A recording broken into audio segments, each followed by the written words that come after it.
here today at Cuba County. I did it! Weedsport Speedway. I go back in the old days, Cuba County Fair Speedway, hanging out with Brett Hearn. Look for another one later, by the way, where we'll actually talk about some actual racing that he has done and what's going on. But your situation changed a little bit this year, didn't it, Brett? Well, it did. You know, I mean, I've stuck to my plan. I have to say, for a few of the people that have questioned whether I'm out here racing because I want to or not, I don't know. I mean, my plan was to, concentrate on the Speedway there through the summer, and after Labor Day, look at some races. And I'm fortunate enough to have a good ride with Matson Motorsports and a car that's ready to go. So it's worked out pretty good. Very nice. Now, what is your position down there actually at Well, Orange County? I'm managing all the motorsports for the fairgrounds, which is all that's really happened there this year, with the exception of a couple of weekends for a fair food event. But that's really been it. And we started out the season, we got some races in, and then the driving got closed down at a certain point, and we just decided to sit it out until Eastern States. Gotcha. Now, I've been in the pits all week. You and I were just chatting before we hit the record button here, and I asked him about Eastern States because I've heard everything from it's not happening, it might happen, it is happening. You tell me. Well, I mean, here we are Sunday, just a couple of weeks before it would happen, and we're absolutely 100% on. We've already taken over 125, 130 entries for drivers and in the 3 divisions, and sold many spots in the drive-in. So we're on.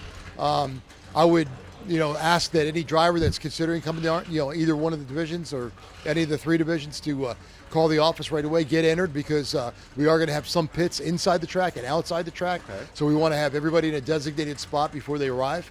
So there's a little bit of homework that we have to do. So anybody that can get in early is going to get a preferred spot if there's one available. So the earlier the better. So for somebody who's listening now and going, oh crap, I need to go, what's the first thing they should do?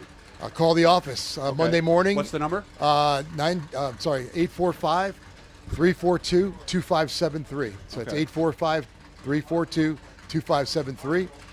Get with the girls. We got 5 girls in the office that are taking entries and selling reserve spots in the drive-in, and they'll take care of whatever you need. And they probably shouldn't waste time if they're going to get in that drive-in, right? Well, yeah, the drive-in's filling up pretty quick. So again, it's all the spots are marked, lined, numbered, and reserved, because we've got to maintain that spacing.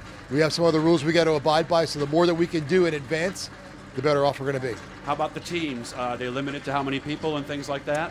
We don't have any limits on the teams right now. We're going to wait and see how many entries we get. But like I said, we will have some teams in the infield. We'll have some teams, the taller trailers will be on the outside.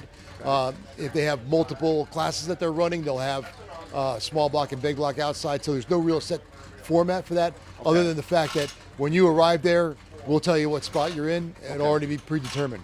Is there a cutoff date for people or could people actually walk up and go that day? You can walk up and go that day.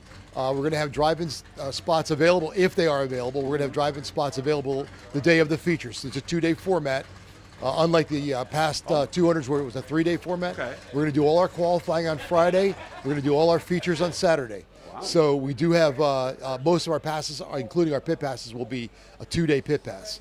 Gotcha. And a 2-day pit pass only. So if you just show up on Saturday and you want to go to the pit area, you will have to buy a 2-day pass. But the drive-in spots are going to be available first come, first served basis, only if they're not reserved. Anything I'm missing here, Brett, do you think? I don't think so. Yeah. Other than just everything will be predetermined before you get there. Obviously, we have the COVID rules. Yeah. So temperature checks, yeah, masks, all that. We'll have a viewing area for the participants in the bleachers, spacing, masks. All the things that we've been trained to do this summer. Excited that it's actually going to happen? Yeah, I am. Honestly, I'm really excited about the fact that we've had some downtime since August.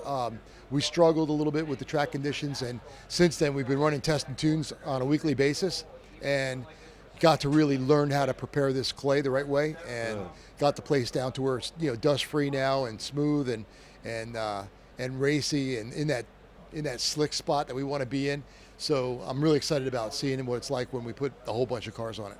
Good to see you guys. Look in the bottom corner, guys. See that little blue E down there? That is how you subscribe, and that'll just let you know every time we're doing something cool. And come back later in the week, because we'll chat with Brett about the actual other Brett Hearn, who's the racer Brett that we normally chat with. We'll chat with him later in the week. Thanks, man. I'll see you later. Okay, thank you.